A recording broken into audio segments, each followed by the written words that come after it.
Hello everyone, welcome back to How Does Psychology Apply to ABA? In this video, we'll start discussing schedules of reinforcement. Let's start out by discussing what a schedule of reinforcement is. So this is essentially the rate at which we deliver reinforcement for a target behavior. There are two elements to a schedule of reinforcement: the frequency of reinforcement and the basis for reinforcement. When these are combined, that translates into 5 differing schedules: fixed ratio, fixed interval, variable ratio, variable interval, and continuous reinforcement. Now let's examine the element of frequency even further. A schedule of reinforcement may be fixed, which means the rate of reinforcement will stay consistent throughout the intervention. This type of schedule produces faster initial learning because it's easier to pick up on. On the other hand, a schedule of reinforcement may be variable. This means that the rate of reinforcement will change throughout the intervention, but average out to a certain number. With this type of schedule, there's slower initial learning, but it produces a greater resistance to extinction. The other element is the basis for reinforcement.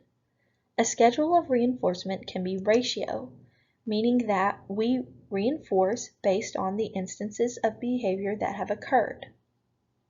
Additionally, a schedule of reinforcement may be interval, meaning that we reinforce based on the amount of time that has passed.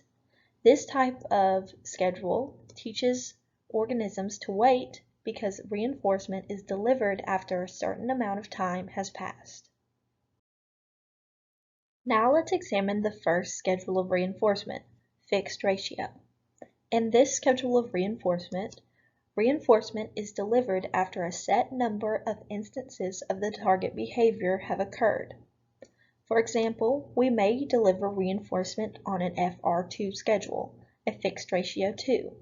This means we will deliver reinforcement after every 2 instances of the target behavior. Our next schedule of reinforcement is fixed interval. In this schedule, reinforcement is delivered whenever the organism engages in the target behavior after a set amount of time has passed. An example would be an FI5 or a fixed interval 5.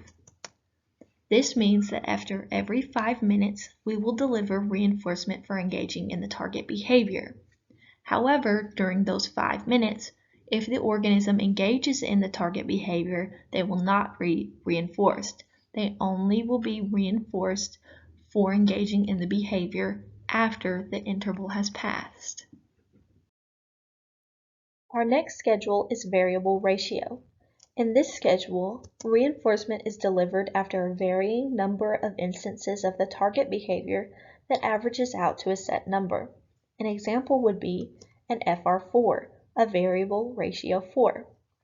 For this schedule of reinforcement, we might deliver reinforcement after 3 instances during our first trial, after 5 instances on our second trial, and then after 4 instances on the third trial.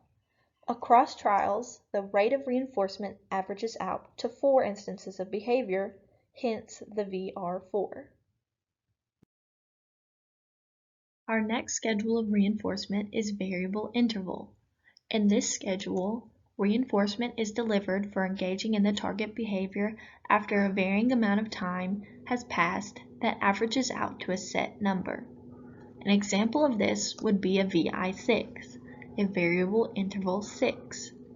So, in this situation, we might reinforce the target behavior after 5 minutes has passed on our first trial. Then our second trial, we might reinforce the target behavior after 9 minutes has passed. On the third trial, we may reinforce the target behavior after 4 minutes has passed. Again, we don't reinforce the target behavior during the interval, and the interval averages out to 6, which is why the rate of reinforcement is a VI6. Our last schedule is continuous reinforcement. For this schedule, we will deliver reinforcement after each instance of the target behavior. This can also be thought of as an FR1. Now let's compare the schedules of reinforcement. If we examine this graph, we see time in minutes on the horizontal axis and number of responses on the vertical axis. The blue and green lines represent fixed ratio and variable ratio schedules respectively. These lines are very steep, meaning that the organism engaged in a large number of responses within a short period of time.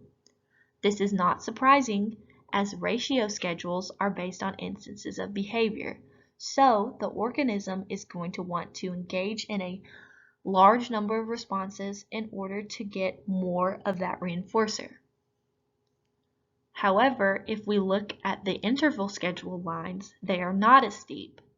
This is because the organism has to wait the interval before they will receive reinforcement for engaging in the target behavior. Thus, in order to conserve energy, the organism will not engage in the target behavior during that interval. If we examine the orange line for fixed interval, we see bumps in the line. This is because the organism will engage in rapid responding of the target behavior whenever it is about time for reinforcement to occur. We don't see this bumpy pattern in the variable interval line because the rate of reinforcement, the amount of time that the interval lasts, changes, so the organism cannot predict when reinforcement will be available. In our next video, we'll discuss clinical examples of these schedules and discuss the implications of such.